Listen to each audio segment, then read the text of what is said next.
Hi. Oh, thank you. My name is Otterbine, and I'm the artistic director and one of the founding members of Tieline Theater Company. Welcome to As You Like It. This is our 5th production here, creating free Shakespeare in Hamden, Connecticut. We're really excited that you've all come out today. We have performers ranging from all over New England, all the way from Philadelphia, and anywhere in between.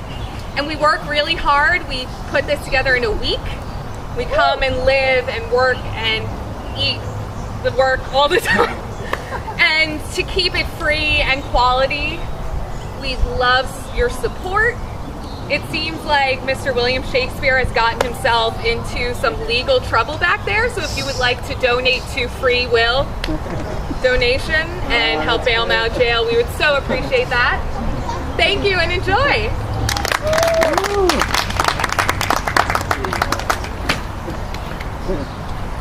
Actors, our dress rehearsal will start in 5 minutes.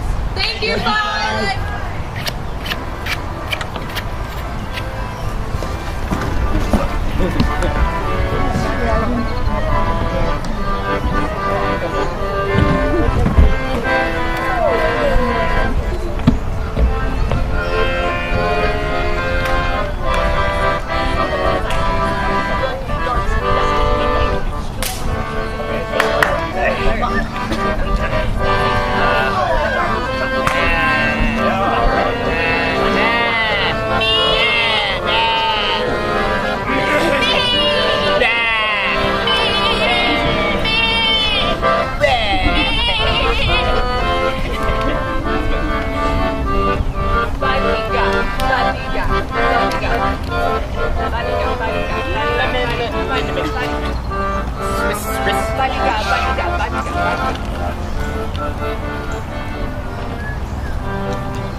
Bequeathed me by will but for 1,000 crowns, and charged my eldest brother Oliver to give me good breeding. And there begins my sadness. My brother Jaques, he keeps at school, and report speaks goldenly of his profit. But for my part, he stays me here at home unkept. For call you a keeping that differs not from the stalling of an ox? His horses are bred better. Besides this nothing that he so plentifully gives me, that something that nature gave me, his countenance seems to take from me. This is it, Adam, that grieves me. And the spirit of my father, which I think is within me, begins to mutiny against this servitude. Yonder comes my master, your brother. Stand but apart, Adam, and you will see how he will shake me up.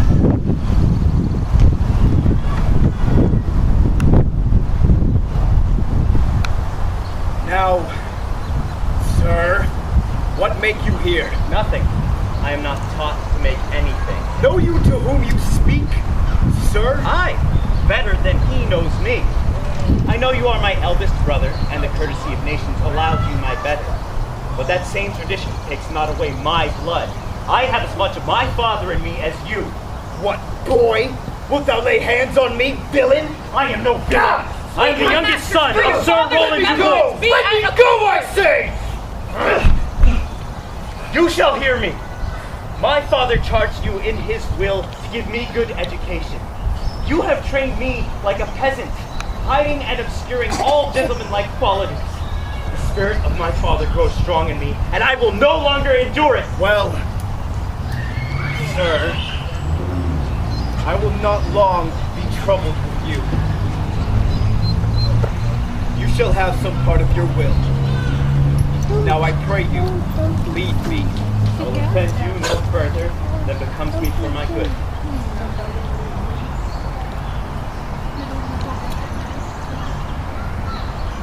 Out you with him, you old dog! Is old dog my reward? God be with my old master. he would not have spoke such a word.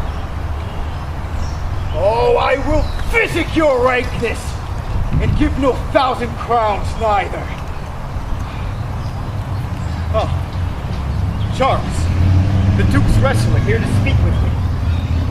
This will be a good way, and tomorrow the wrestling is. Good morrow to your worship. Good, Monsieur Charles.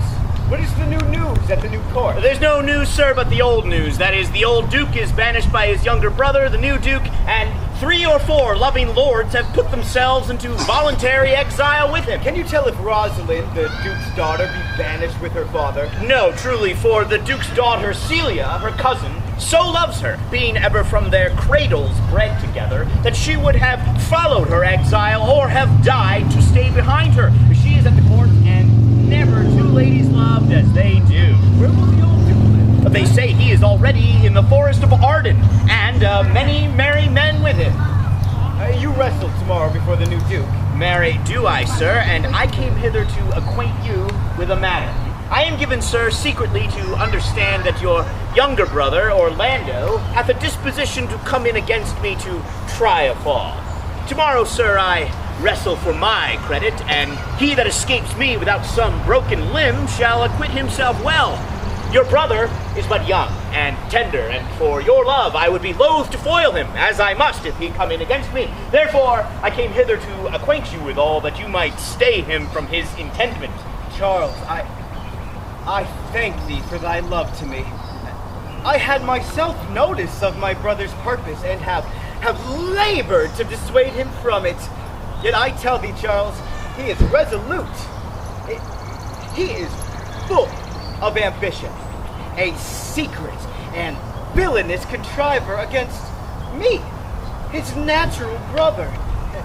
Therefore, use thy discretion. I had as lief thou didst break his neck as his finger, and thou wert best look to it. For if thou doth him any slight disgrace, or if he do not mightily brace himself on thee, he will practice against thee by poison, and he will not leave thee until he hath taken thy life by some indirect means or other. I am heartily glad I came hither to you. If he'd come tomorrow, I'll give him his payment. So, God keep your worship. Farewell, good Charles. Now I shall stir this gamester. I hope to see an end of my brother, for my soul, though I know not why, hates nothing more than he.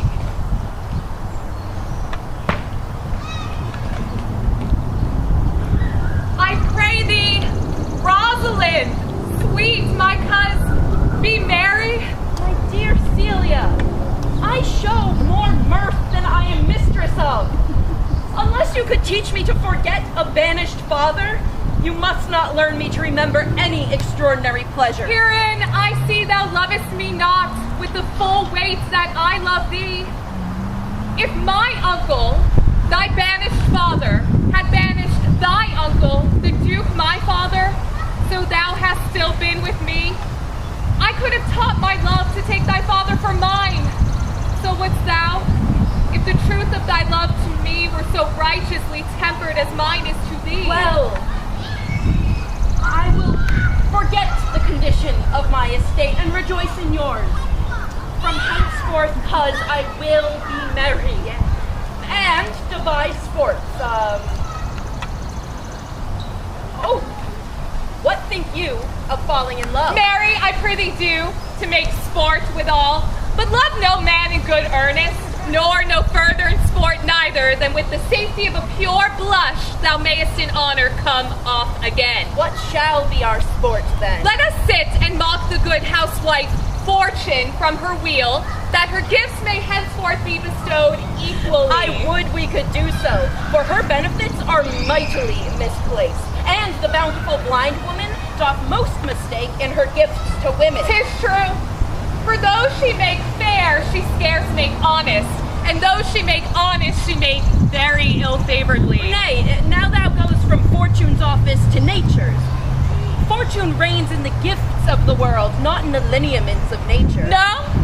When nature hath made a fair creature, may she not by fortune fall into the fire? And though nature gave us wit to flout at fortune, hath not fortune sent in this fool to cut off the argument? How now, wit? Whither wander you? Mistress, you must come away to your father. Or you made the messenger? No, by mine honor, but I was bid to company. Where learned you that, oath, fool? Of a certain knight that swore by his honor the pancakes were good, and swore by his honor the mustard was naught. Now I'll stand to it, the pancakes were naught, and the mustard was good, and yet was not the knight forsworn. I'll prove you that. Oh, stand you both forth now. Stroke your chins, and swear by your beards that I am a knave. By our beards, if we had them, thou art. By my knavery, if I had it, then I was. But if you swear by that is not, then you are not forsworn. No more so the knight swearing by his honor, for he never had any. You'll be whipped for slander one of these days. The more pity that fools may not speak wisely what wise men do foolishly. By my troth, thou sayest true. For since the little wit that fools have was silence, the little foolery that wise men have makes a great show. Here comes Monsieur Beau. Bonjour, Monsieur Beau. What is the news? Good princess, you have lost much good sport. I would have told you of good wrestling, which you have lost the sight of. But if it please your ladyships, you may see the end. If you stay here, for here is the place appointed for the wrestling.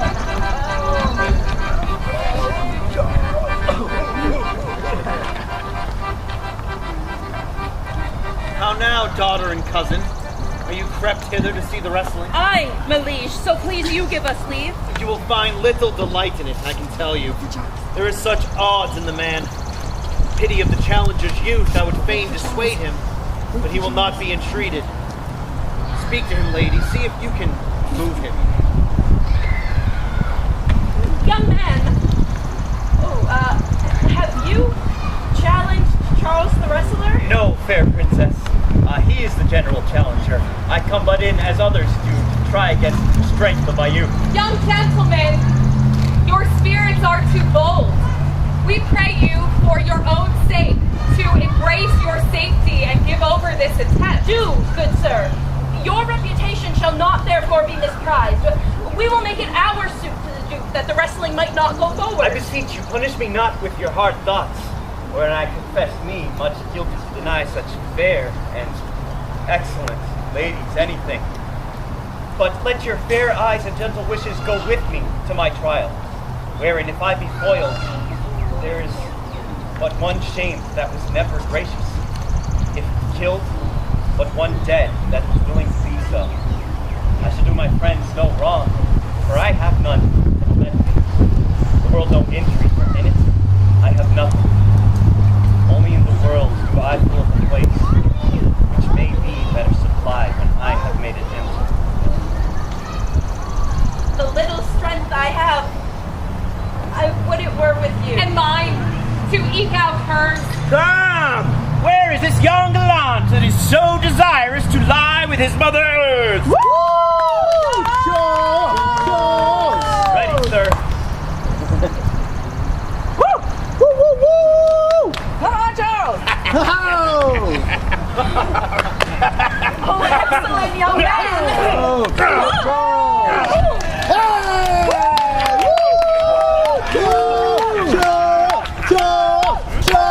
Watch out! If I have thunderbolts in my eye, I can tell who should down.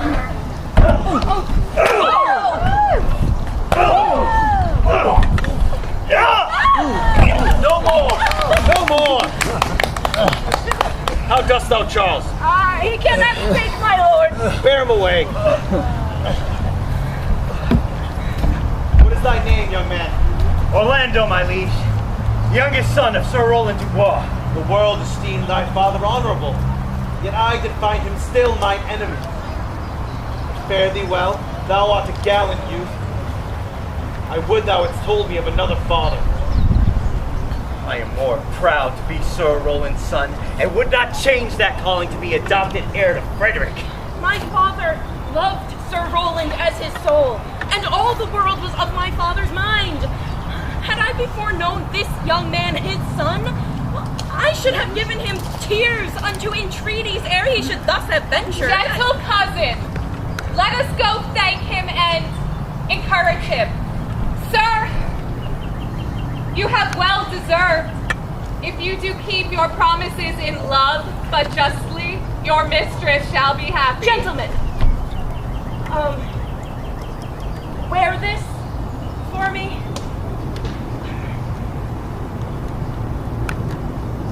Well, one out of suits with fortune that could give more, but that her hand lacks means. Shall we go? Aye.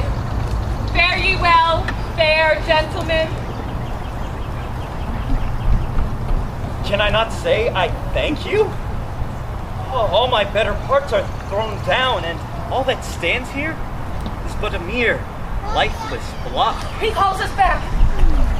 My pride fell with my fortunes. Gentlemen, you have wrestled well and overthrown more than your enemies.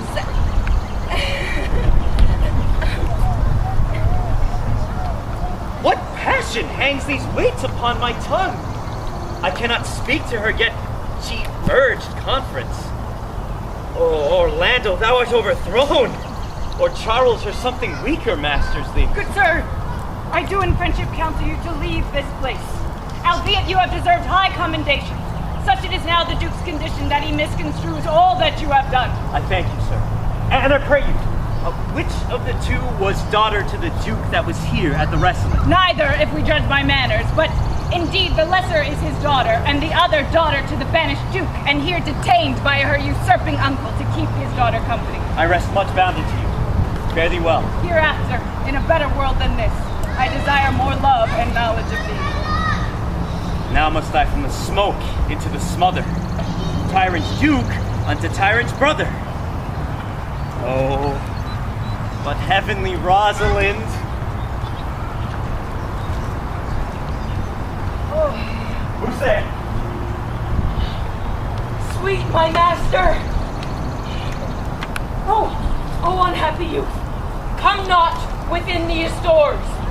Your brother hath heard your praises, and this night means to burn the lodging where you used to lie, and you within it. This house is but a butchery. Do not enter it. Whither, Adam, wouldst thou have me go? No matter whither, so you come not here. I have 500 crowns saved. Here, take that. This I give to you.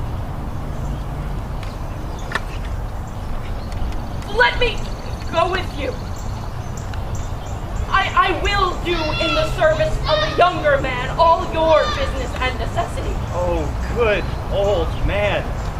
Thou prunest a rotten tree that cannot so much as a blossom yield. But come thy ways. We'll go along together. And ere thy youthful wages we have spent, we'll light upon some settled low content.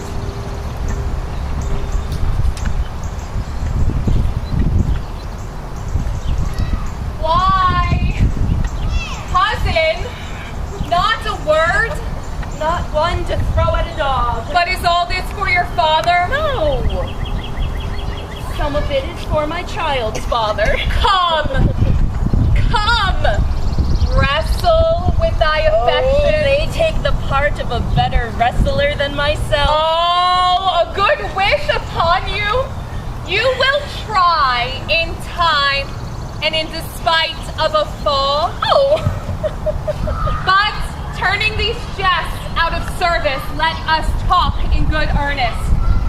Is it possible on such a sudden that you should fall into so strong a liking with old Sir Roland's youngest son? The Duke, my father, loved his father dearly. Does it therefore ensue that you should love his son dearly? Let me love him for that.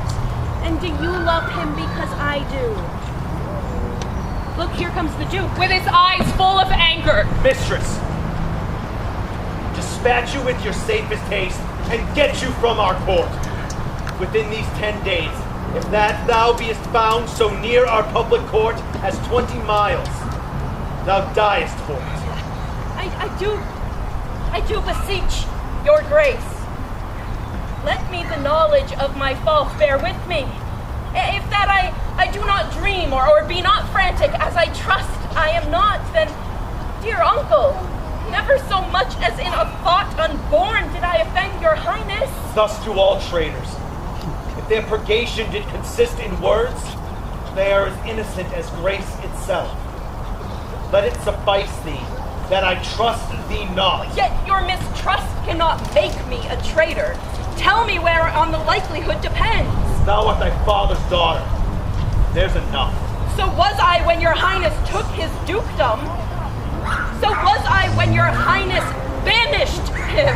Treason is not inherited, my lord.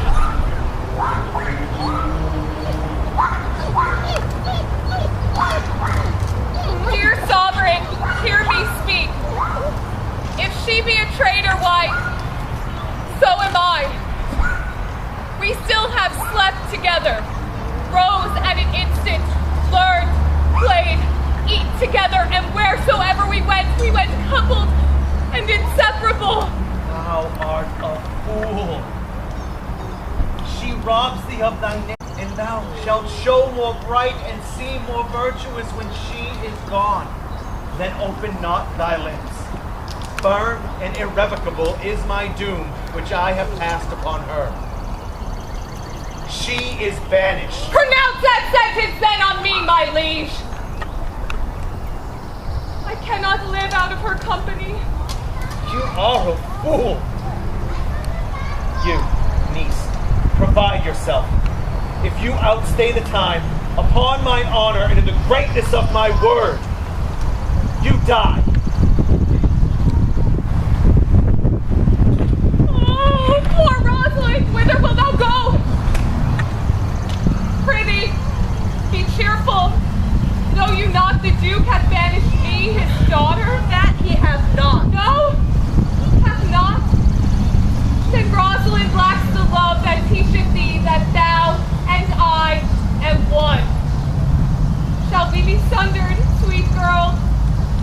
No. Let my father seek another heir. Therefore devise with me how we may go, whither we may go, what we may bear with us, and do not seek to bear thy griefs alone and leave me out. Whither shall we go? To seek my uncle in the forest of Arden. Alas, what a danger it will be to us, maids as we are to travel forth so far. I will put myself in poor and mean attire, and with a kind of umber smirch my face. The like do you. So shall we pass along and never stir assailants. Were it not better, because that I am more than common tall, that I did suit me at all points like a man?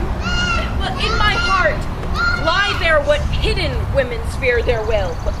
We'll have a swashing and martial outside. What shall I call thee when thou art a man? I will have no less name than Jove's own page. Therefore, look you call me Ganymede. Oh, but what will you be called? Something in reference to my state. No longer Celia, but Alien. Oh, but cousin, what if we essayed to steal that clownish fool from your father's court? Would he not be a comfort to our He'll travel? go along o'er the wide world with me. Now, let us go, in contempt to liberty, not to banishment.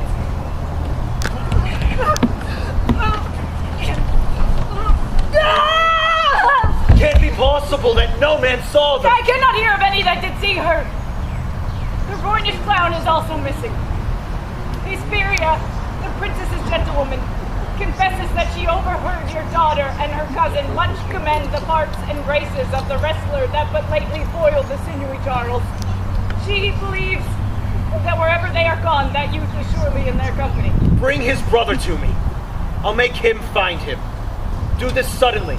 Let not search or inquisition quail to bring again these foolish runaways.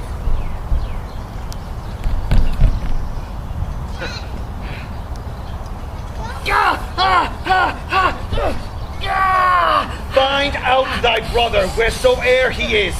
Bring him dead or living, or turn thou no more to seek a living in our territory. Oh, that your highness knew my heart in this.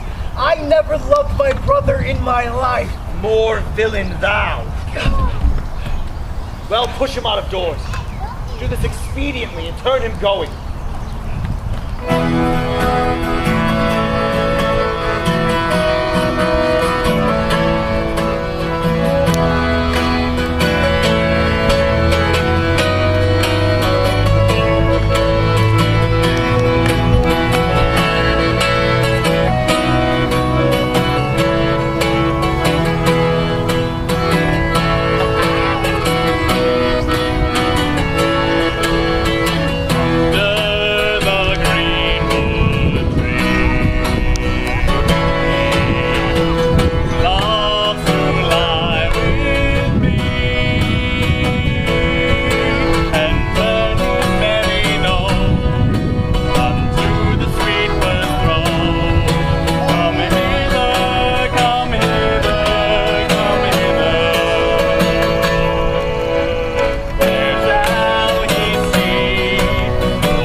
Hath not the old custom made this life more sweet than that of painted pomp?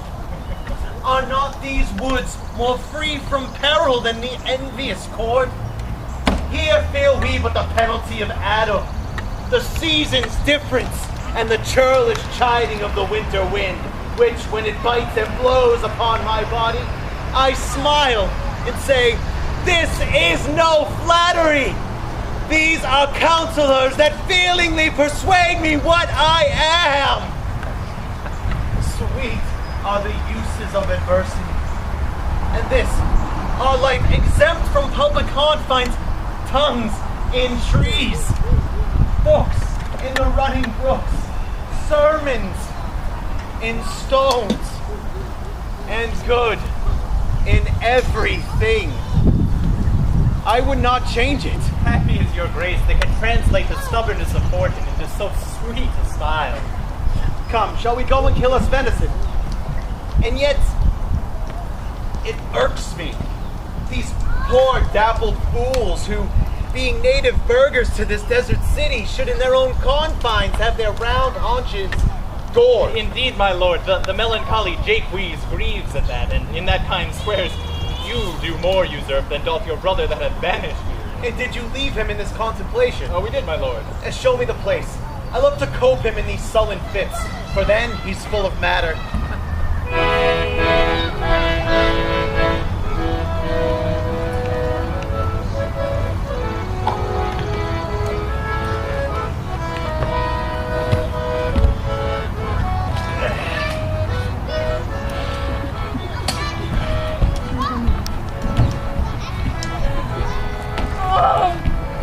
Jupiter!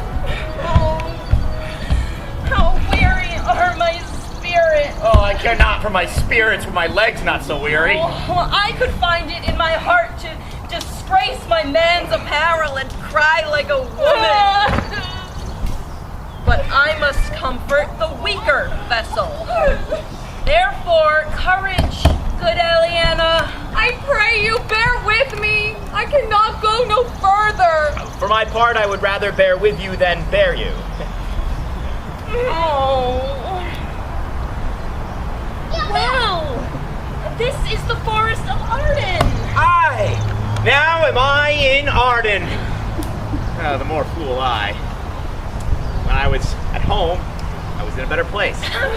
But travelers must be content. Aye, be so good, Touchstone. Oh, look you, who comes here? That is the way to make her scorn you still. Oh, Corin, that thou knewest how I do love her. I partly guess I have loved ere now. No, Corin, being old thou canst not guess.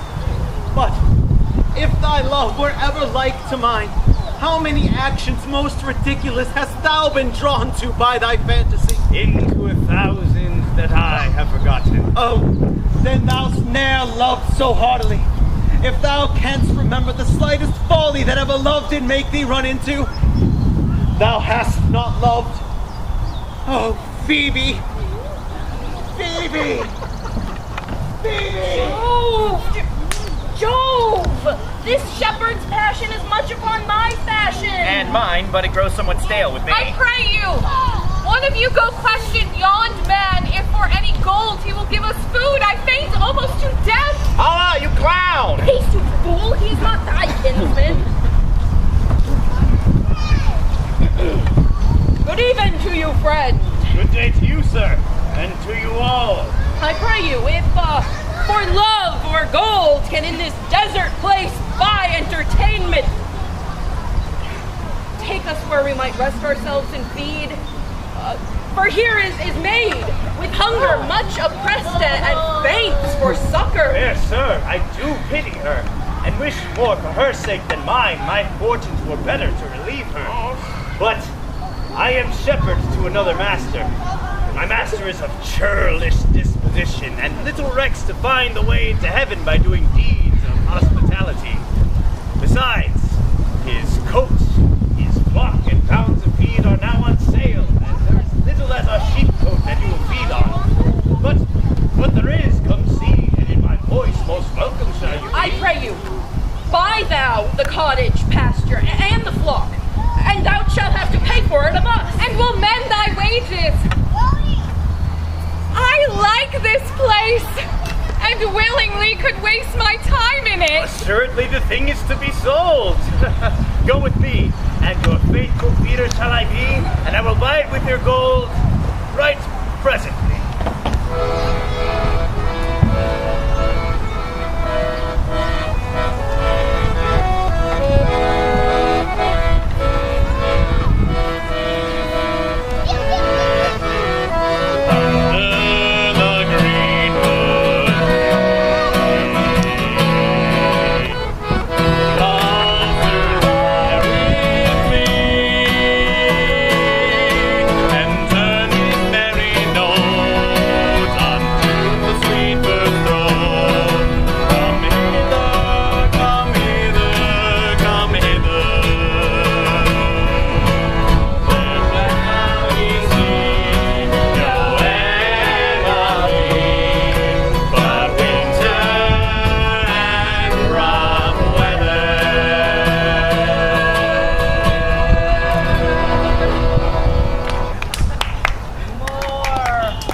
Mr. Jaques. I thank it.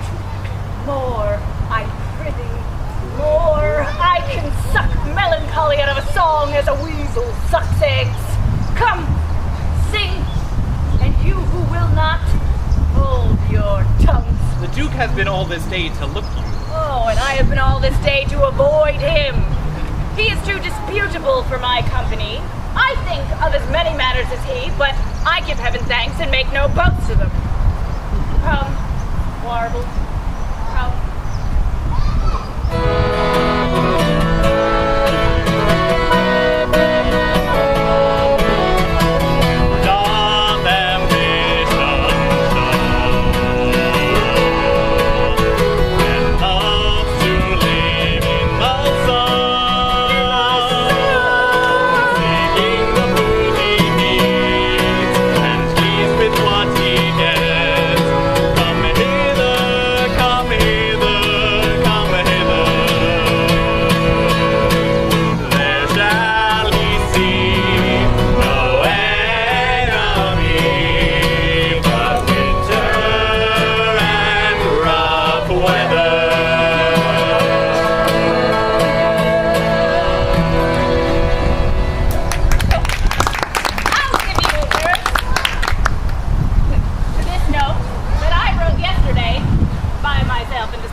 a stubborn will to please.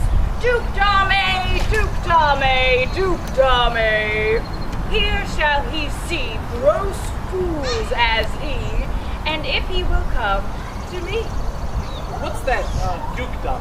'Tis a Greek invocation to call fools into a circle. I'll go sleep if I can.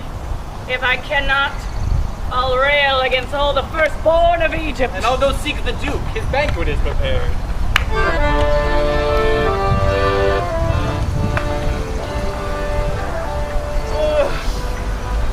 Oh, my sweet master.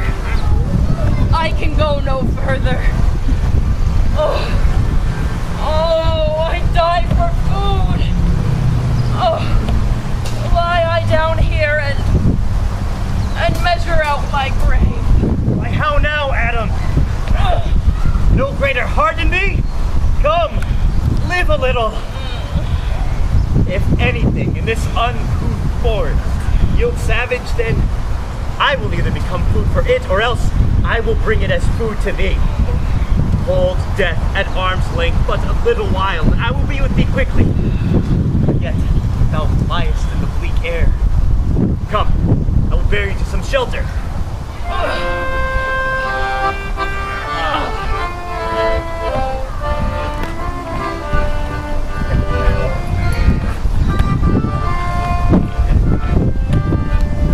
Go and seek Jaques. Tell him I would speak with him. He saves my labor by his own approach. Why, how now, monsieur? You look merrily. A fool! A fool! I met a fool in the forest. A motley fool who laid him down and basked him in the sun and railed on Lady Fortune in good terms. In good, set terms. And yet, a fool. Good morrow, fool, quoth I. No, sir, quoth he. Call me not fool till heaven hath sent me fortune.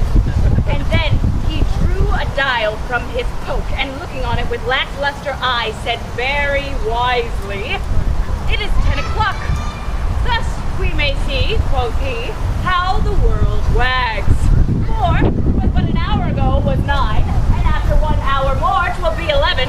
So from hour to hour we write, and then from hour to hour we rot, and thereby hangs the tale. When I did hear the fool oral on the time thus, my lungs began to crow like chanticleer, that fools should be so deep contemplative.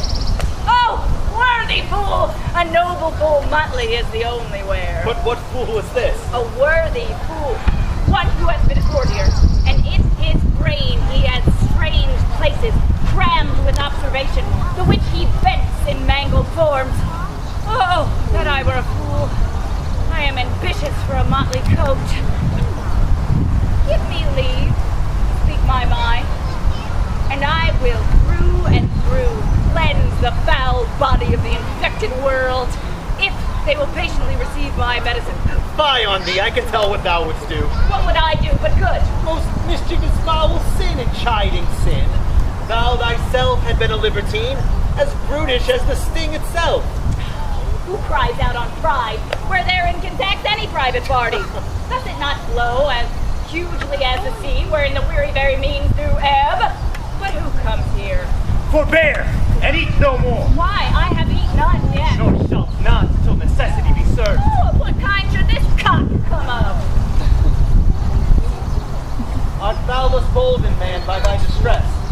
Or else a rude despiser of good manners, that in civility thou seemst so empty? You touched my vein at first. The thorny point of bare necessity had ta'en from me all show of smooth civility. But yet am I inland born and know some nurture. But forbear, I say! He dies that touches any of this fruit, till I and my affairs are answered. And you will not be answered with reason. I must die. What will you have? Your gentleness may force more than your force move us to gentleness. I almost die for food, and let me have it. Sit and feed, and welcome to our table. Speak you so gently? I pray you pardon me. I thought that all had been savage in this place, and therefore put I on the countenance of stern commandment. But whatever you are, if ever thou hast looked on better days, If ever thou hast been to where bells have knolled to church, if ever from thy eyelid wiped a tear, and know what 'tis to pity and be pitied, then let gentleness my stern commandment be, in which the hope I blush and hide my sword. True is it that we have seen better days, and have with holy bell been knolled to church, and wiped our eyes of drops that sacred pity hath engendered.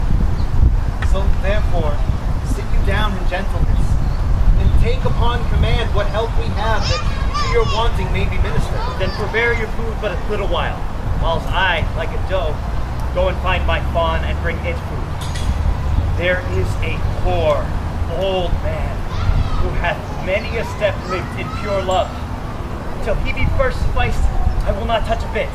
Go and find him, and will nothing waste till you return. I thank you, and be blessed for your good comfort. Thou seest we are not all alone, unhappy.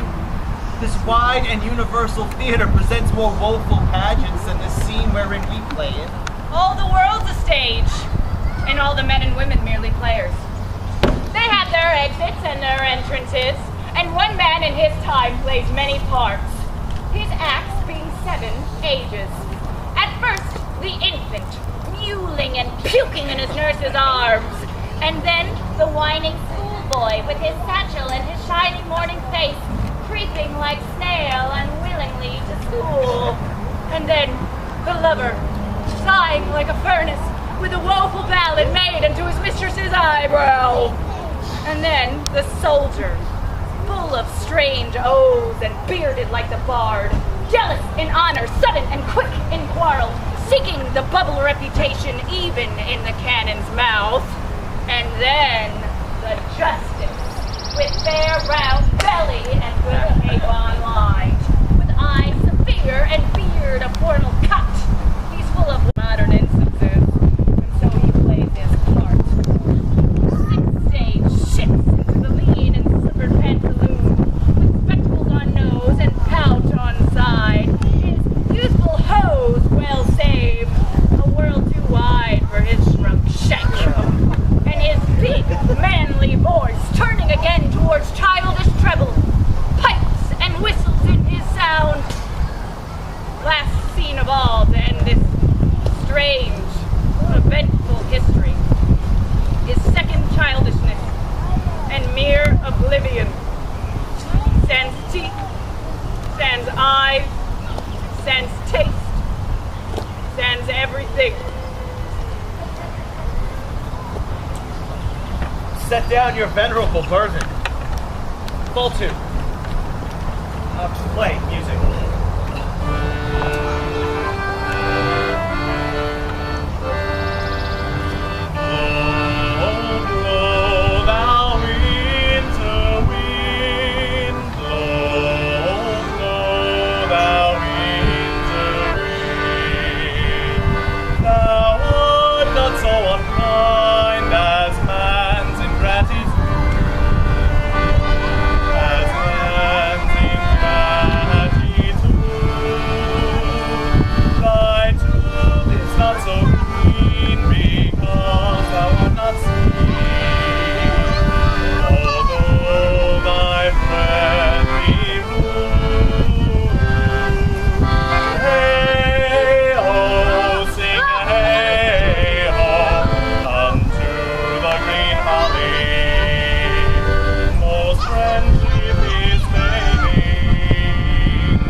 Thou wert good Sir Roland's son, be truly welcome hither.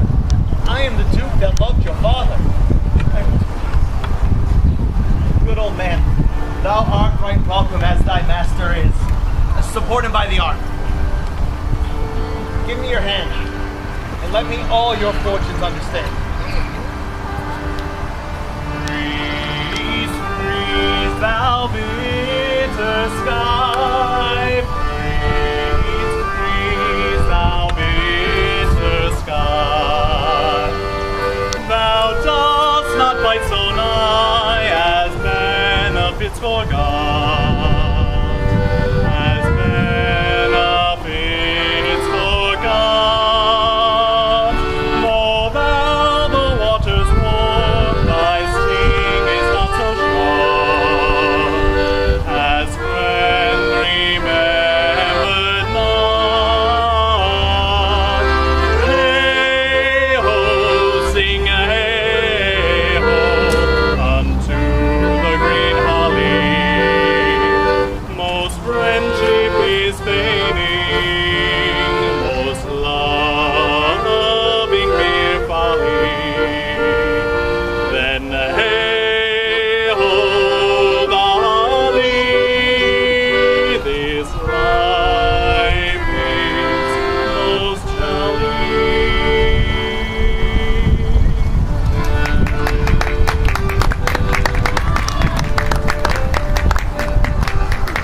Hang there my verse, and bear witness to my love. Oh, Rosalind, these trees shall be my books, and in their barks my thoughts will I character, that all eyes within the forest shall bear witness to thy virtue. Run, Orlando, run, and carve on every tree that fair, that chaste, that unexpressive sheen.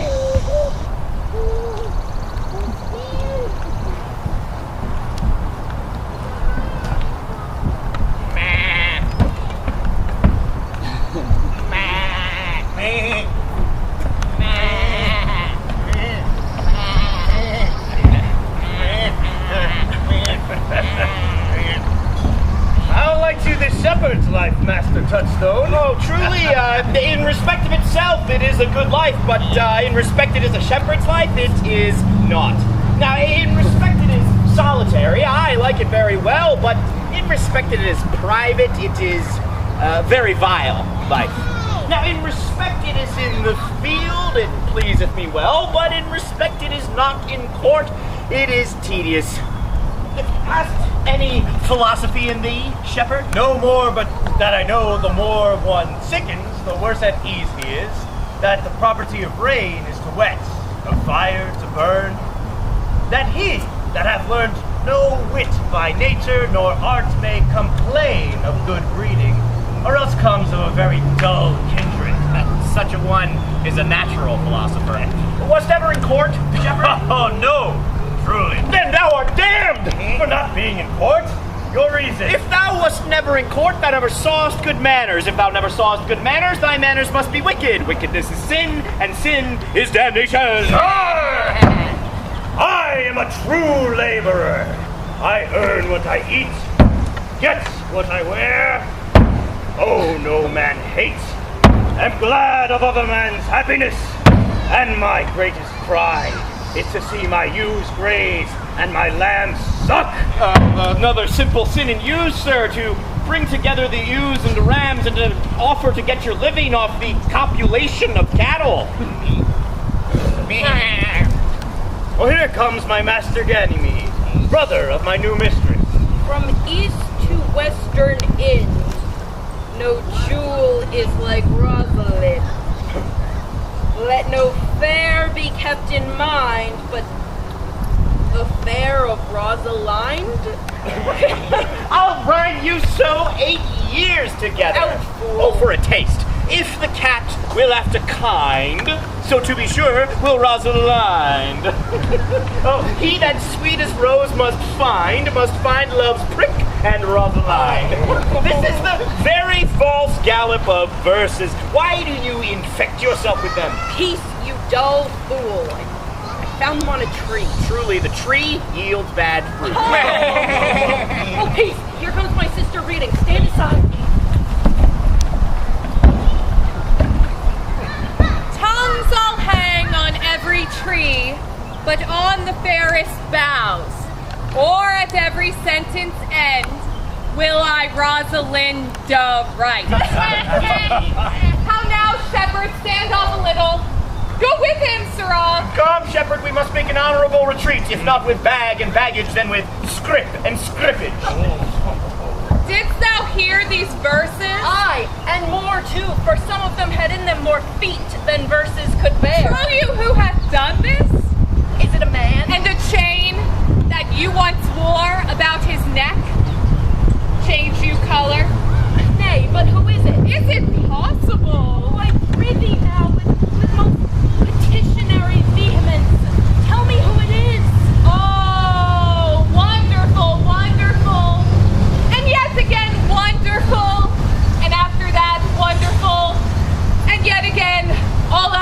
ring.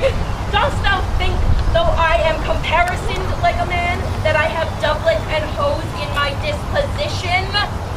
I prithee, take the cork out of thy mouth, that I may drink the tidings. So you may put a man in your belly. Well, what manner of man is he?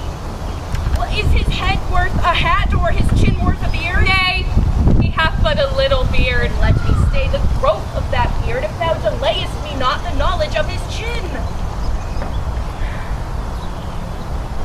It is the young Orlando who hath tripped up the wrestler's heels and your heart both in an instant. Nay, now the devil take mocking. Speak sad brow and true name. It faith cuz, 'tis he. Orlando. Orlando. Oh, last the day. Oh, what shall I do with my doublet and hose? What did he when thou sawest him? Where went he? How looked he? Did he ask for me? How parted he with thee? And when will thou see him again? Answer me in one word. You must borrow me Gargantua's mouth first. 'Tis a word too great for any mouth of this age's size. But doth he know that I am in the forest, and in man's apparel? And looks he as freshly as he did the day he wrestled? 'Twere as easy to count atomies as to resolve the propositions of a lover. But take a taste of my finding him and relish it with good observance. I found him under a tree like a dropped acorn. It may well be called Jove's tree when it drops forth such fruit. Give audience, good madam. There lay he, stretched like a wounded knight. Though it be a pity to see such a sight, it well becomes the ground. Cry, hold on to thy tongue, I prithee. Proceed. He was furnished like a hunter. Oh, ominous! He comes to kill my heart. I would sing my song without a burden. Thou bringest me out of tune. Do you not know that I am a woman when I think I must speak? You bring me out. Soft, comes he not here? He. I thank you for your company, but good faith, I would as lief have been myself alone. So would I. But yet, for fashion's sake, I thank you for your society. God be with you. Let us meet as little as we can. I do desire we be better strangers. I pray you, mar no more trees with writing love songs in their barks. I pray you, mar no more of my verses by speaking of them ill-favoredly. Is Rosalind your love's name? Yes, just. Oh, I do not like her name. Well, there was no thought of pleasing you when she was christened. What stature is she? Just as high as my heart.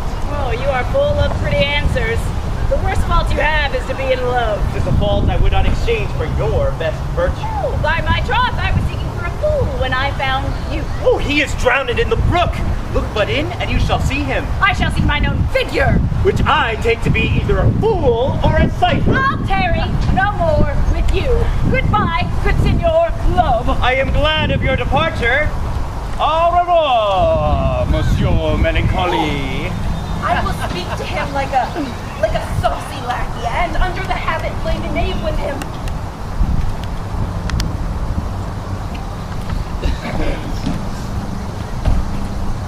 Do you hear, Forester? Oh, very well. What would you? I pray you, what is it, o'clock? You should ask me what time of day. There are no clocks in the forest. Why then 'tis no true lover in the forest. Else, sighing every minute and groaning every hour would detect the lazy foot of time as well as a clock. Why not the swift foot of time? Had that not been as proper? By no means, sir. Time travels in divers paces with divers persons. I could tell you who time ambles withal, who time trots withal, who time gallops withal, and who time stands still withal. I pray you, who doth it trot withal? Oh, marry, it trots hard with a maid, between the contract of her marriage and the day it is solemnized. Though the interim be but a sennight, time's pace is so hard, it seems the length of 7 years. Well, who ambles time withal? Oh, with a priest who lacks Latin, and the rich man who hath not the gout. Oh, for one sleeps soundly because he cannot study, and the other lives merrily because he feels no pain. These time ambles withal. Who gallops it withal? Marry, it gallops with a thief to the gallows. For though he goes softly as foot can fall, he finds himself too soon there. Well, who stays it still withal? Oh, with lawyers in the vacation, for they sleep between term and term and perceive not how time moves.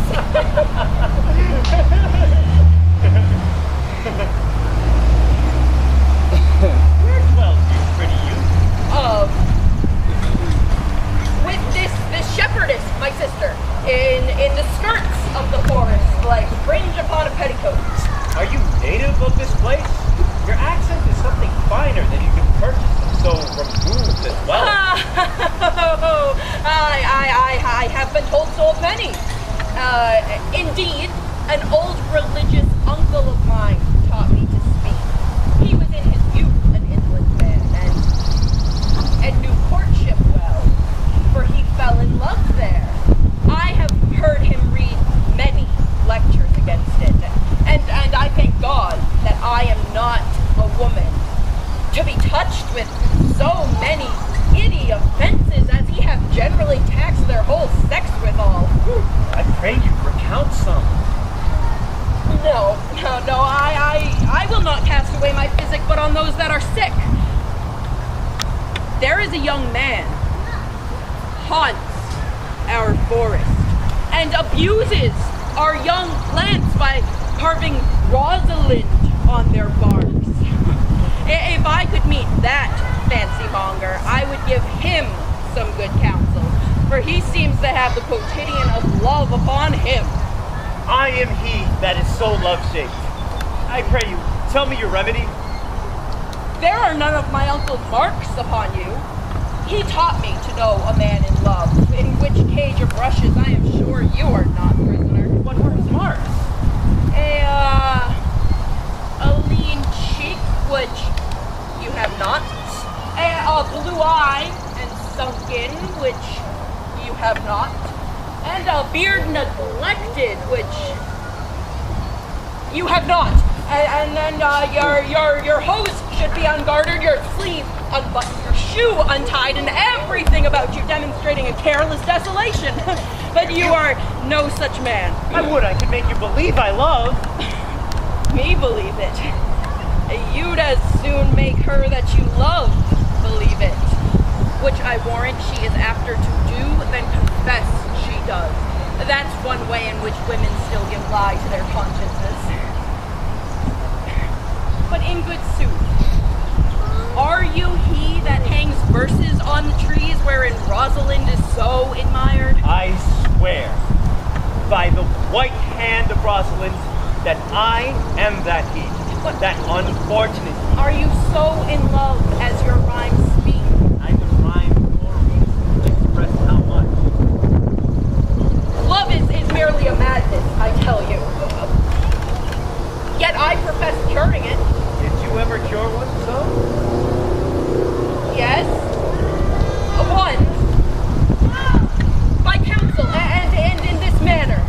He was to imagine me, his love, his mistress, and I set him every day to woo me. At which time I, being but a moonish, would grieve and be effeminate and changing and proud and fantastical, shallow, full of tears, full of smiles, would now like him, now loathe him, then entertain him, then forswear him, then weep for him, and then spit at him, and so I trained my suitor from his mad humor of love into a living humor of madness, which was to forswear the extreme of the world and live in a yoke merely monastic. Thus will I take upon myself to wash your liver clean as a sound sheep's heart, that there will not be one spot of love in it. I would not be cured, you. Oh, I would cure you, if you would but Call me Rosalind and come every day to my coat and woo me. Now, by the faith of my love, I will. Tell me where it is. Go with me and I'll show it to you. Will you go? With all my heart, fair you. Oh, nay. You must call me Rosalind. Will you go, sister?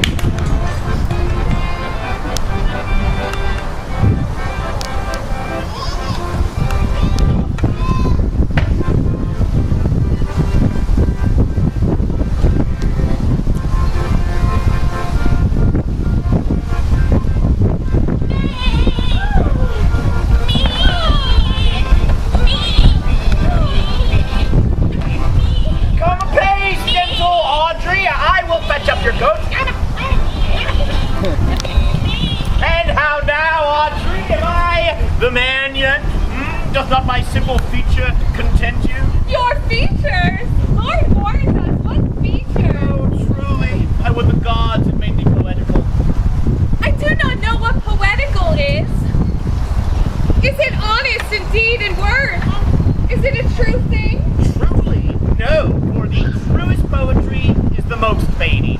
And lovers are given to poetry, and what they swear in love may well be said as lovers they do feign. Do you then wish the gods had made me poetical? I do, truly, for thou swearest to me thou art honest. Now, if thou wert a poet, I might have some hope thou didst feign, but be it as it may be, I will marry thee.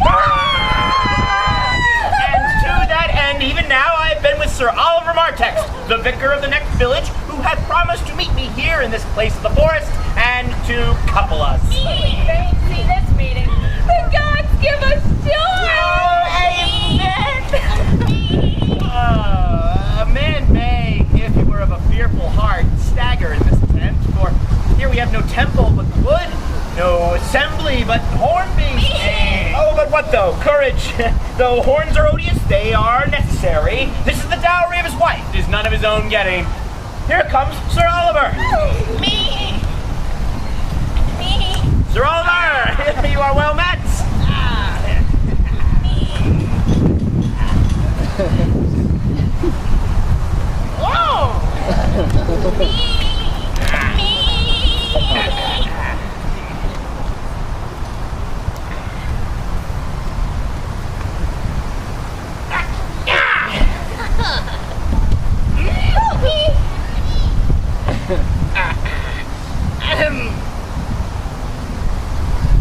Is there none to give the lady? I'll not take her on gift of any man. Truly, she must be given. Marriage is not lawful. I'll give her. Will you be married, Polly? Truly, sir, as the ox has his bow, so man has his desires, and as pigeons bill, so wedlock will be nibbling. And will you, being a man of your breeding, be married under a bush like a beggar? Get you to church, and have a good priest who can tell you what marriage is.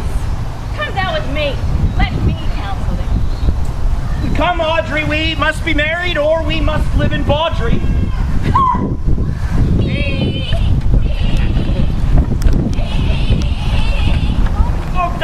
Farewell, Sir Oliver. Oh, will you take this lady? God, I will not to wedding with thee. 'Tis no matter. Ne'er a fantastical knave of them all will flout me of my calling. Come on.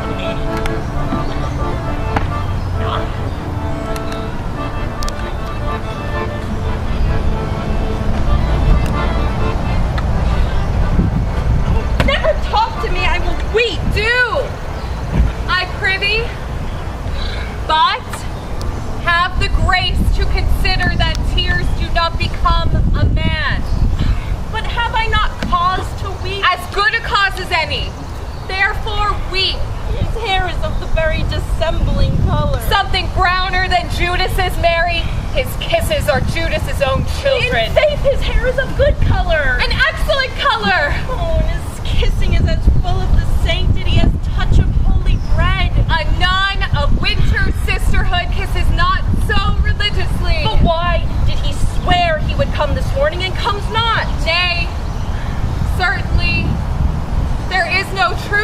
him. Do you think so? Yes. I think he is not a pick purse nor a horse stealer, but for his verity in love, I think him as concave as a covered goblet. Not true in love. Yes, when he is in, but I think he is not in. But you have heard him swear downright he was. Was is not is.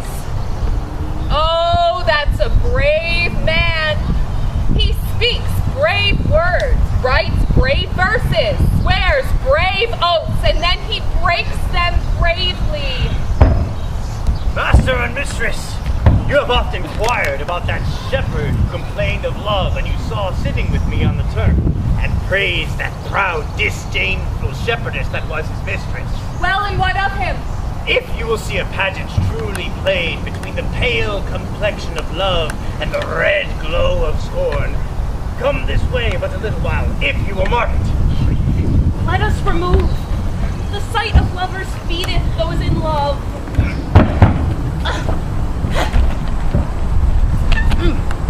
Sweet Phebe, do not scorn. Do not, Phebe. Say'st thou loves me not, but say not so in bitterness.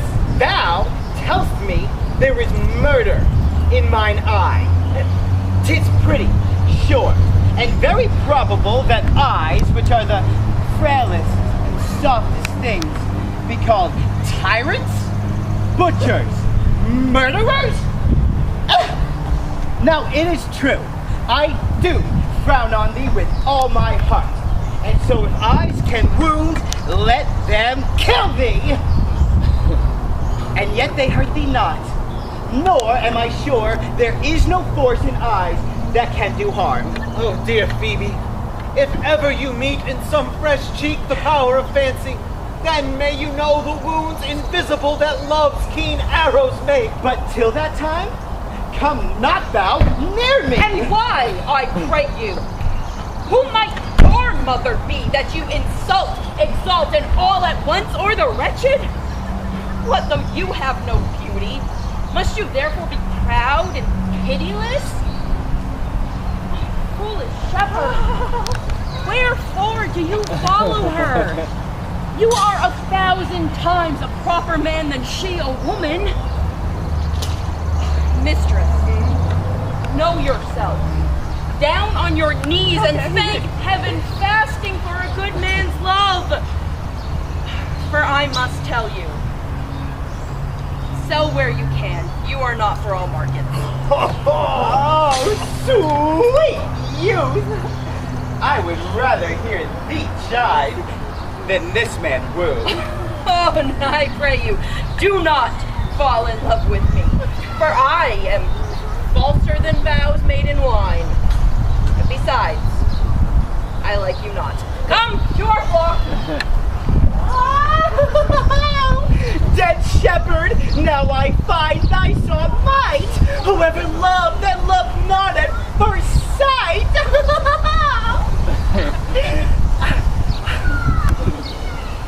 Silvius!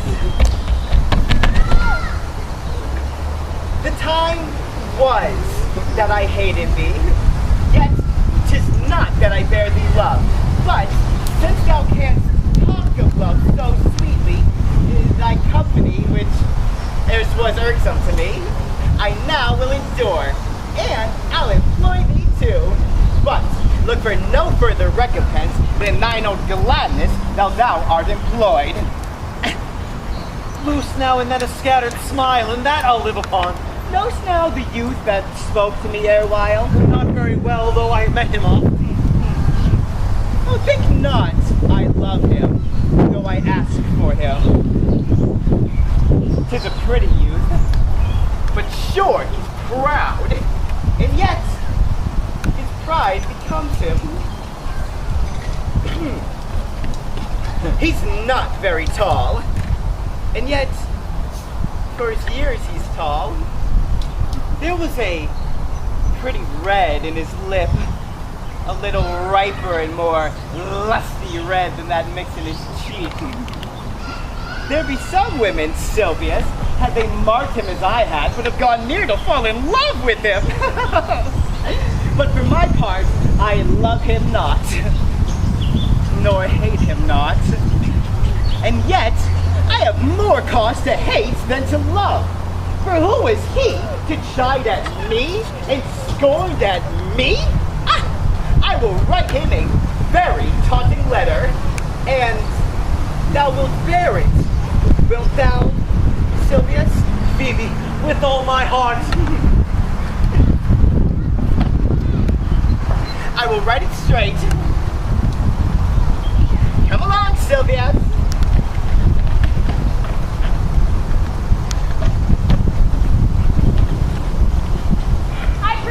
Pretty youth, let me be better acquainted with thee. They say you are a melancholy fellow. I am so.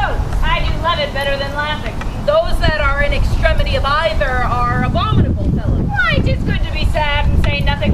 Why then 'tis good to be a post. I have neither the scholar's melancholy, which is emulation, nor the musician's, which is fantastical, nor the courtier's, which is proud, nor the soldier's, which is ambitious, nor the lawyer's, which is politic, nor the lady's, which is nice, nor the lover's, which is all these, but it is a melancholy of mine own, compounded of many simples, extracted of many objects, and is indeed the sundry's contemplation of my travels, to which my often rumination wraps me in a most humorous sadness. A traveler.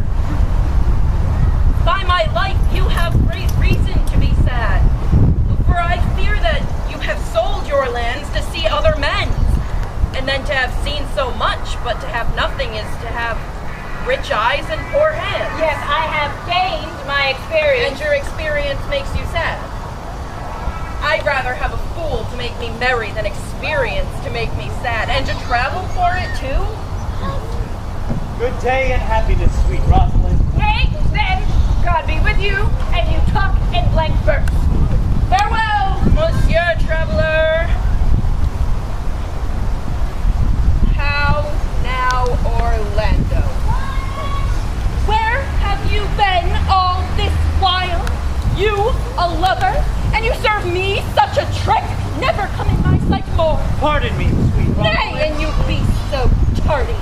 I'd as lief be word of a snail. Of a snail? Aye, of a snail. For though he comes slowly, he wears his house on his head. A better jointer, I think, than you serve a woman. And besides, he brings his destiny with him. What's that? Why, horns, which such as you are fain to be beholding to your wives for. Virtue is no horn maker. My Rosalind is virtuous. And I am your Rosalind. It pleases him to call you so, but he has a Rosalind of a better leer than you. But come, woo me. Woo me, for I am now in a holiday humor and like well enough to consent. Well, what would you say to me now? And I were your very, very Rosalind. I would kiss before I spoke. Nay, you had best speak first. And then when you were graveled for lack of matter, might take occasion to kiss. How if the kiss be denied? Oh, then she puts you to entreaty, and there begins a new matter. But who could be put out being the presence of his beloved Marry, mistress? that should you. And I were your mistress? Else I should think my honesty ranker than my wit. What, of my suit? Not out of your apparel, yet out of your suit. Am I not your Rosalind? It pleases me to say that you are, because I would be talking of her. Well then in her person, I say I will not have you. In mine own person, I die. No, babe. The poor world is almost 6,000 years old. In all that time, there was never any man died in a love cause. Men have died from time to time, and worms have eaten them, but not for love. I wouldn't have my right Rosalind of this mind, for I fear her frown might kill me. By this hand you will not kill a fly. Well, come. I will be your Rosalind in a more coming-on disposition. Ask me what you will, I will grant. Rosalind? Oh yes, thank Fridays, Saturdays, and all. And wilt thou have me? I and 20 such. What sayest thou?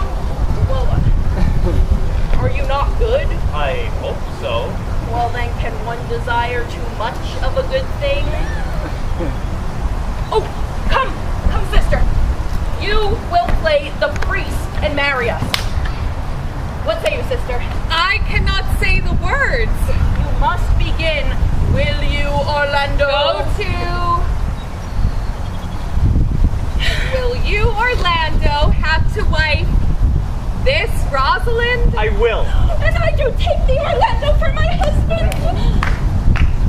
Now tell me, how long would you have her after you possessed her? Forever and a day. No, say a day without ever. No, Orlando, men are April when they woo, December when they are wed. Maids are May when they are maids, but the skies change when they are wives. I will be more jealous of thee than a Barbary cock pigeon over his head. I will be more giddy in my desires than a monkey. I will weep for nothing like Diana in Fountain, and do that when you are inclined to be merry. And I will laugh like a hyena, and that when you are inclined to sleep. But will my Rosalind do so? By my life, she will do as I do. Oh. But she is wise. Or else she could not have the wit to do this. The wiser, the waywarder. Orlando, make the doors upon a woman's wit. Twill out at the casement. Shut that, twill out at the keyhole. Stop that, twill fly out with smoke in the chimney. You will not take her without her answer. Unless you take her without her tongue. For these 2 hours must I leave thee, sweet Rosalind. Alas, dear love, I cannot lack these 2 hours. I must attend the Duke at dinner. But by 2 o'clock I will be with thee again. Aye, go your ways. Go your ways. I knew what you would prove. That flattering tongue of yours won me, but 'tis one cast away, and so come death.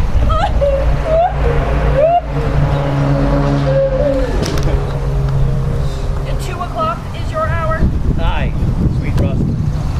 Well, by my troth, and in good earnest, if you come 1 minute behind your hour, or break 1 jot of your promise, I will think you the most pathetical break promise, and the most hollow lover, and the most unworthy of her that you call Rosalind, that could be chosen out of the gross band of the unfaithful. Therefore, beware my censure. Keep your promise. With no less religion than if thou wert indeed my true Rosalind. So, adieu. You have simply misused our sex in your love craze. My pretty little cousin, if thou didst know how many fathom deep I am in love. But I'll tell thee, Aliena, I cannot be out of the sight of Orlando. I'll go find a shadow and sigh till he comes. And I'll sleep.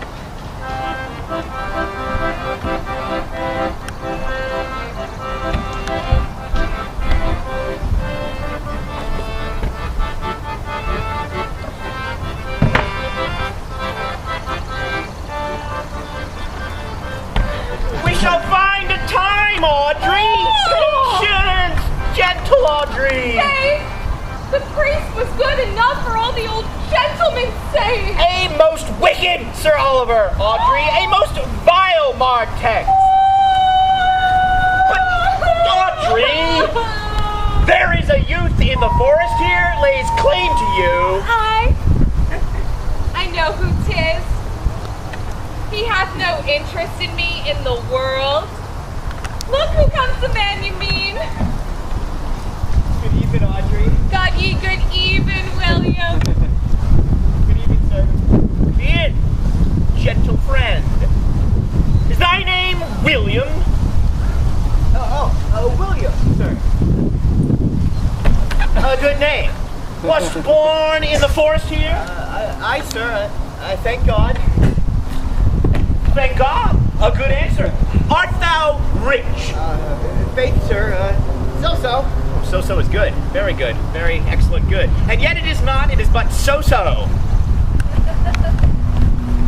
Art thou wise? I, sir, I have a pretty wit. Thou sayest well. I do now remember a saying. The fool doth think he is wise, but the wise man knows himself to be a fool. Dost thou love this maiden? I do, sir. Art thou learned? No, sir. Then learn this of me. To have is to have, for it is a figure in rhetoric that drink, being poured from a cup into a glass, by emptying the one, doth fill the other. Now, all your writers do consent that ipse is he. You are not ipse, for I am he. Which he, sir? He that must marry this maiden. Therefore, you clown, abandon, which is, in the vulgar, leave the society, which is, in the boorish, company of this female, which together is abandon the society of this female. Or, clown, thou perishest. Or, to thy better understanding, thou diest. I kill thee. I will translate thy life into death.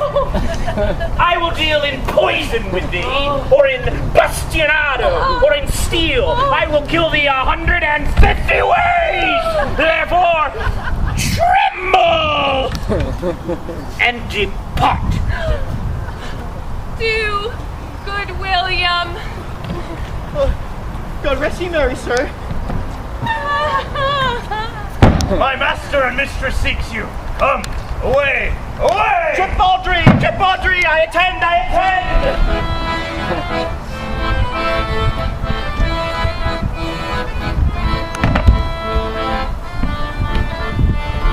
What say you now? Is it not past 2 o'clock, and here much Orlando? I warrant you, with a pure heart and troubled brain, he hath ta'en his bow and arrows and gone forth to sleep. Look you, who comes here? My errand is to you, fair youth. My gentle Phebe bid me give you this.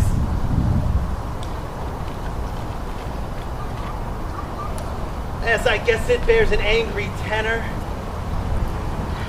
Pardon me, I am but as a guiltless messenger.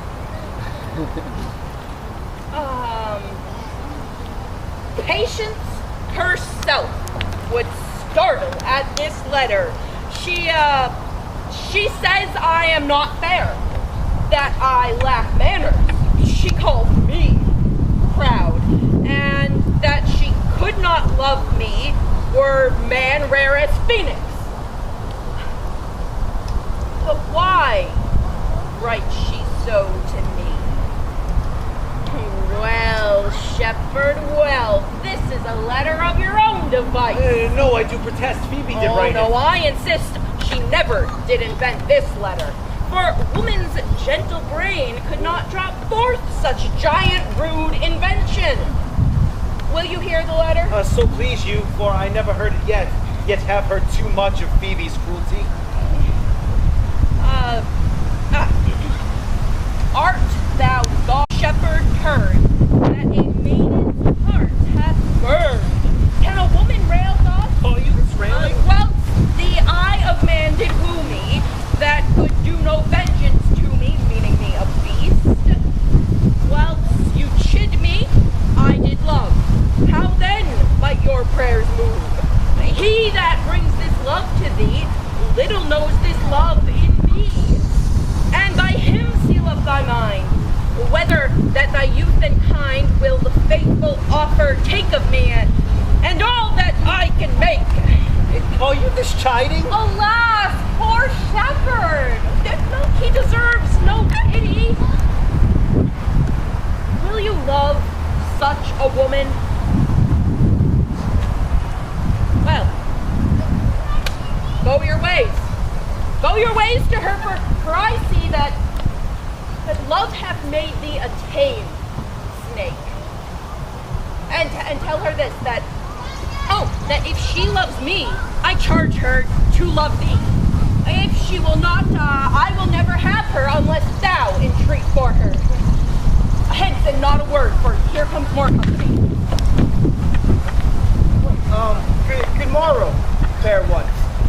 I pray you, if you know, where in the purlieus of this forest stands a sheepcote fenced about with olive trees? West of this place.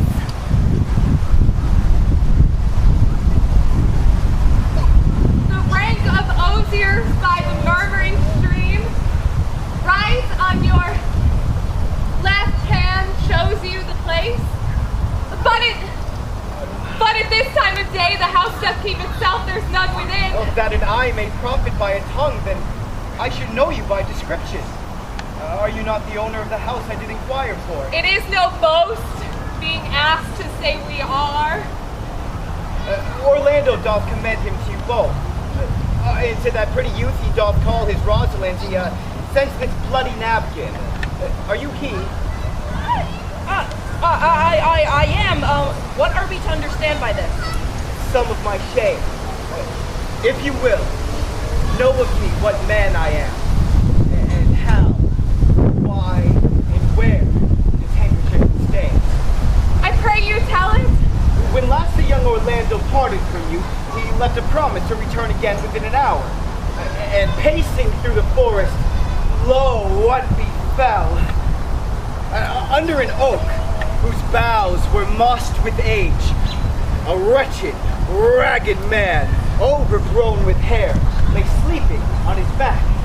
About his neck, a green and gilded snake had wreathed itself, who, with her head nimble in threats, approached the opening of his mouth. But suddenly, seeing Orlando, it unlinked itself and with indented glides slid away into a bush, under which bush's shade a lioness lay crouching, head on ground with cat-like watch when that the sleeping man should stir.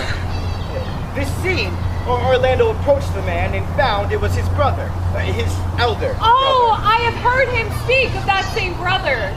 He did render him the most unnatural that lived amongst men. And might well he do so, for well I know he was unnatural. But did Orlando leave him there? Food for the hungry lioness? Twice he turned his back and purposed so. But kindness, nobler ever than revenge, and nature, stronger than his just occasion, made him give battle to that lioness, who quickly fell before him.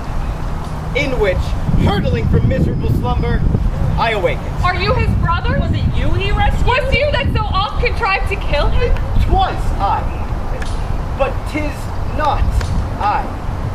I do not shame to tell you what I was, since my conversion so sweetly tastes, being the thing that I am.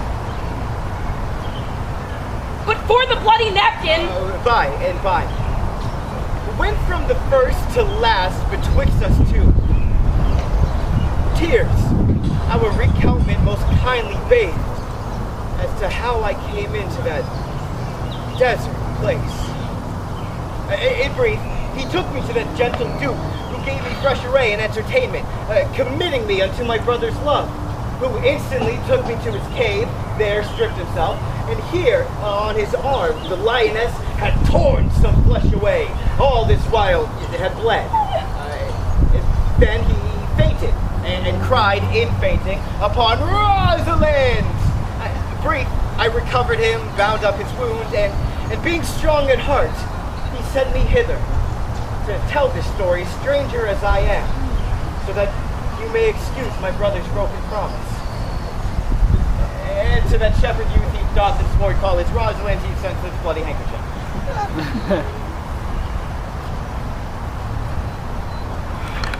Oh, sweet Ganymede! Oh, many do swoon when they do look on blood. There's more in it. Cousin Ganymede. Oh, look, he recovers. I would I were at home. We'll bring you thither. Pray you take him by the arm. Be of good cheer, youth. You, a man. You lack a man's heart. So I do, I confess it. Sirrah, a body would think this was well counterfeited. I pray you, commend to your brother how well I counterfeited, I hope. This was no counterfeit. There's too great a testimony in your complexion that this was a passion of earnest. Counterfeit, I assure you. Well, then take up a good heart and counterfeit to be a man.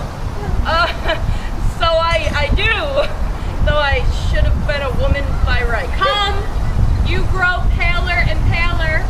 Pray you homewards. Good sir, go with us. That will I. For I must answer back how you excuse my brother, Rosalind. I will devise something, but I pray you, commend my counterfeiting to him. Will you go?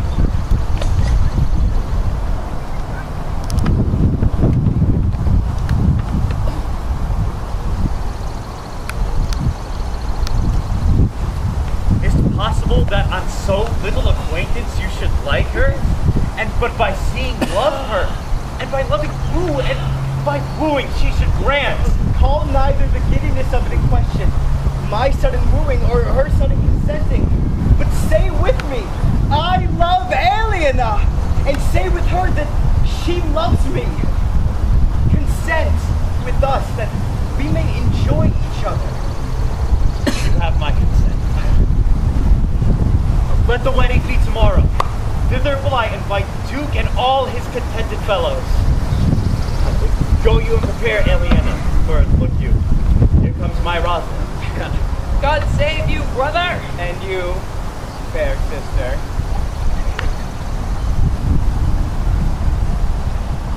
Oh, my dear Orlando. Oh, how it grieves me to see thy heart in a scarf. It is my arm. I thought thy heart had been wounded with the claws of a lion. Wounded it is, but with the eyes of a lady. Did your brother tell you how I counterfeited the swoon when he showed me your handkerchief? Aye, and wonders greater than that. Oh, nay, I know where you are. 'Tis true. There was never anything so sudden. But your brother and my sister are in the very wrath of love, and they will together. Clubs cannot part them. The wedding is to be tomorrow, and I will invite the Duke to the nuptial. But, oh, how bitter it is to look into happiness through another man's eyes. By so much more tomorrow shall I be at the height of heart heaviness. By how much I think my brother shall be happy by having what he wishes for. Why then, tomorrow can I not serve your turn for Rosalind? I can no longer live by thinking. I will weary you then no longer with idle talking.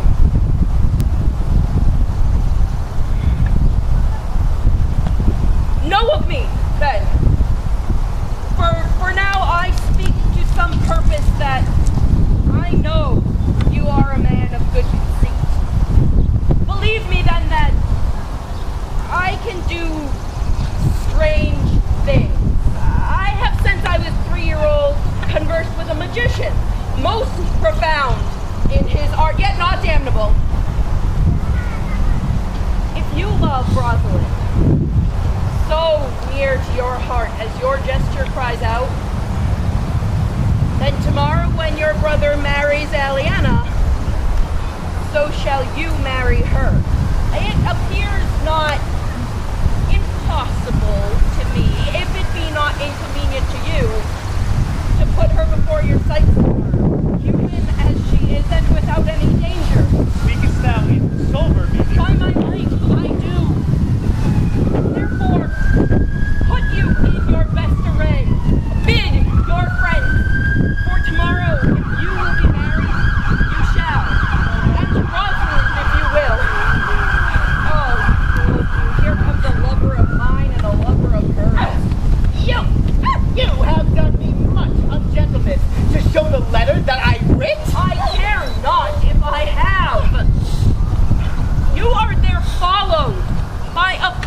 noble shepherd. Look upon him. Love him. He worships you. Oh, good shepherd. Tell this youth what 'tis to love. It is to be all made of sighs and tears, and so am I for Phebe. And I for Ganymede. I for Rosalind. And I for no woman. It is to be all made of faith and service, and so am I for Phebe. And I for Ganymede. And I for Rosalind. And I for no woman. It is to be all made of fantasy, all made of passion, all adoration, duty and obedience, all purity, all trial, all observance, and so am I for Phebe. And so am I for Ganymede. And so am I for Rosalind. So am I for no woman. If this be so, why blame you me to love you? If this be so, why blame you me to love you? If this be so, why blame you me to love you? Who do you speak to? Why blame you me to love you? To my love that is not here. Oh, pray you enough of this! It is like the howling of Irish wolves against the moon. I will help you if I can. I would love you if I could. Tomorrow meet me all together. I will marry you. If I ever marry a woman, and I will be married tomorrow. And I will satisfy you if ever I satisfy man, and you shall be married tomorrow. And I will content you if what pleases you contents you, and you shall be married tomorrow. As you love Rosalind, meet. As you love Phebe, meet. And as I love no woman, I will meet. Fare you well. I have left you commands.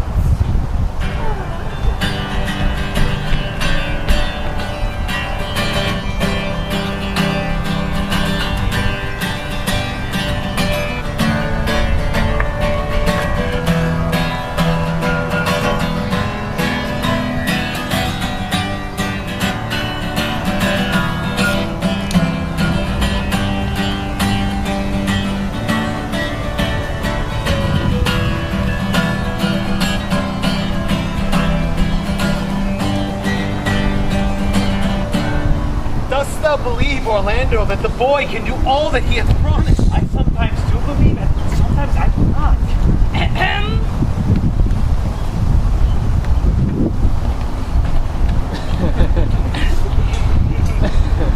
Patience once more while our compact is urged. You say that when I bring in your Rosalind, you will bestow her on Orlando here? That would I, had I kingdoms to give with her. And you say you will have her when I bring her? That would I, were I of all kingdoms king. I have promised to make all this matter even. Keep your word. And from hence I go, to make all these doubts even. I do remember in the shepherd boy the lively touches of my daughter's favor. My lord, when first I saw him, methought he was brother to your daughter.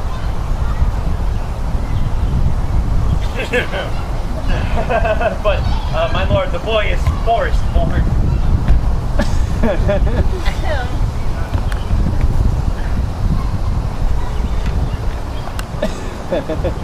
Salutation and greeting to you all. Good sir!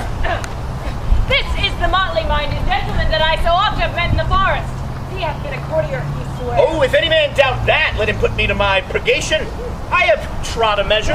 I have flattered a lady. I have had 4 quarrels and undone 3 tailors, and like to have fought one. And how was that taken up? Oh, you may avoid a quarrel with but an if. For I have known when 7 justices came together, but they could not come up with an if, but then one of them gave an if as, if you say so, then I say so. And so they took hands and swore brothers. Your if is your only peacemaker. Much virtue in if. Is this not a rare fellow, my lord? He's as good at anything, and yet a fool.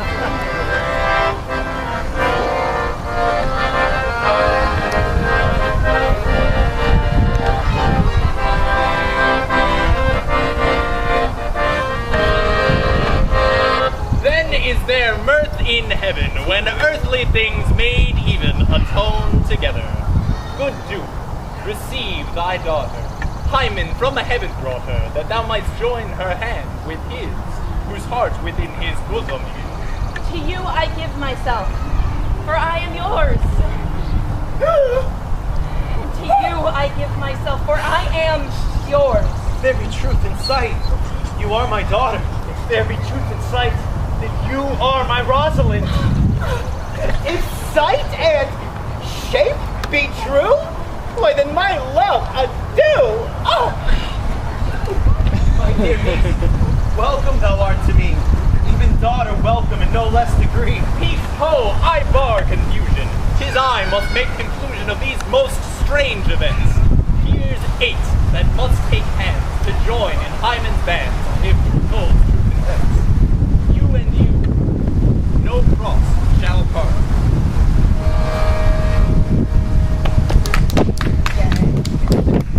You and you are heart in heart.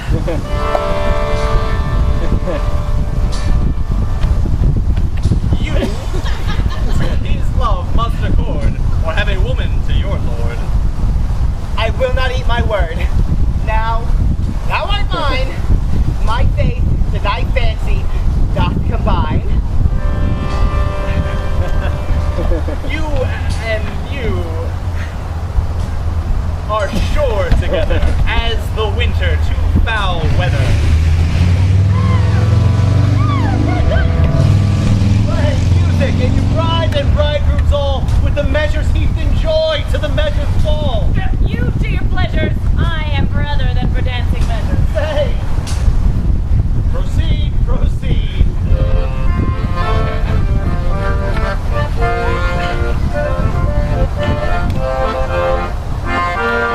It was a lover and his lass with a hay, the ho and the hey, nanny ho, and o'er the green cornfields it passed with a hey, ho, nanny ho.